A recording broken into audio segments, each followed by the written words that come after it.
Salut à tous les amis, j'espère que vous allez bien. Alors cette semaine, on refait un petit tour sur Excel où je vais vous montrer un truc tout bête, mais c'est vrai que c'est un truc qui arrive souvent. C'est comment je convertis en fait mes heures en minutes sur Excel. Alors vous allez voir, c'est vraiment pas compliqué du tout et je vais vous expliquer comment on peut faire ce truc-là.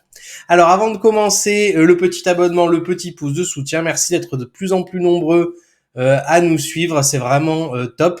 N'oubliez pas, si vous adorez ce qu'on fait, si vous aimez mon humour absolument incroyable, vous avez le lien en description vers nos démos gratuites et pourquoi pas venir faire une formation avec moi et on va s'éclater. Et puis du coup, on commence tout de suite. Alors, j'ai un petit tableau comme ça, donc je vous renvoie à ma vidéo précédente, je vous mettrai le lien en description si jamais vous savez pas faire le calcul avec les heures. Là, tout ce que j'ai fait, c'est que donc j'ai une liste de salariés et d'ailleurs, il va falloir qu'on envoie quand même une petite inspection du travail là-dedans. Je trouve qu'il y a des écarts plus ou moins importants. Mais disons que voilà, mon gars, il est arrivé à une heure bien particulière, il est parti à une heure bien particulière, voilà, qu'est-ce que ça fait d'aller trop vite, et donc il a un temps travaillé, et à la fin, ça lui a donné un temps total d'heures travaillées pour toute l'équipe, mettons pour la journée, par exemple. Donc ils ont travaillé 74h30, et moi j'aimerais bien avoir le détail de ces heures travaillées, mais en minutes, tout simplement.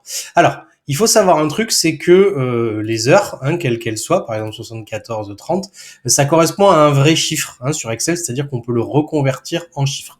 Je m'explique, par exemple si ce 74h30, ici, mettons je vais me mettre ici pour le dupliquer, et je le reconvertis en format standard, je réobtiens un chiffre. Et c'est ce chiffre-là que je vais devoir exploiter pour convertir mon résultat en minutes. Alors, je vous montre après comment on fait pour pas l'afficher sur le classeur, parce que c'est vrai que ça peut être embêtant. Mais grosso modo, l'opération, ce serait ça. C'est-à-dire que si je prends donc ce résultat en heures, donc c'est 74h30 que j'ai converti en format standard, si je le remultiplie par 1440, parce que il y a 1440 minutes dans une journée, et du coup, j'obtiens le nombre de total de minutes en tout. Donc 74h30 correspondrait donc à 4470 minutes. Alors, si j'ai pas envie d'avoir un truc tout moche, parce que du coup, il va me falloir ce petit truc-là, moi, ce que je peux faire, c'est ça. Non, c'est une idée, c'est-à-dire que je me mettrai par exemple ici, à un autre endroit du tableau, sur une autre feuille, peu importe.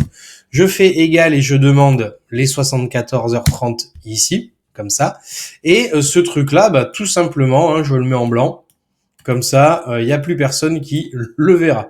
Et du coup, maintenant, j'ai plus qu'à faire égal, prendre cette case qui est blanche, le multiplier par 1440, et j'obtiens, donc là, il faut que je me remette en standard, pardon, et j'obtiens donc mon résultat en minutes, donc 74h30 qui correspond donc à 4470 minutes. Et je remercie Antoine qui m'a soumis ce problème un soir par mail. Je pense qu'il devait galérer là-dessus. Donc voilà, c'était effectivement pas très compliqué, c'est juste qu'il faut le savoir. Voilà, c'est tout pour cette petite vidéo pour cette semaine. Moi, je vais vous souhaiter une bonne fin de semaine, un bon week-end. N'hésitez pas à laisser vos commentaires, vos pouces, etc. Vous savez qu'on répond toujours avec grand plaisir. À bientôt. Salut!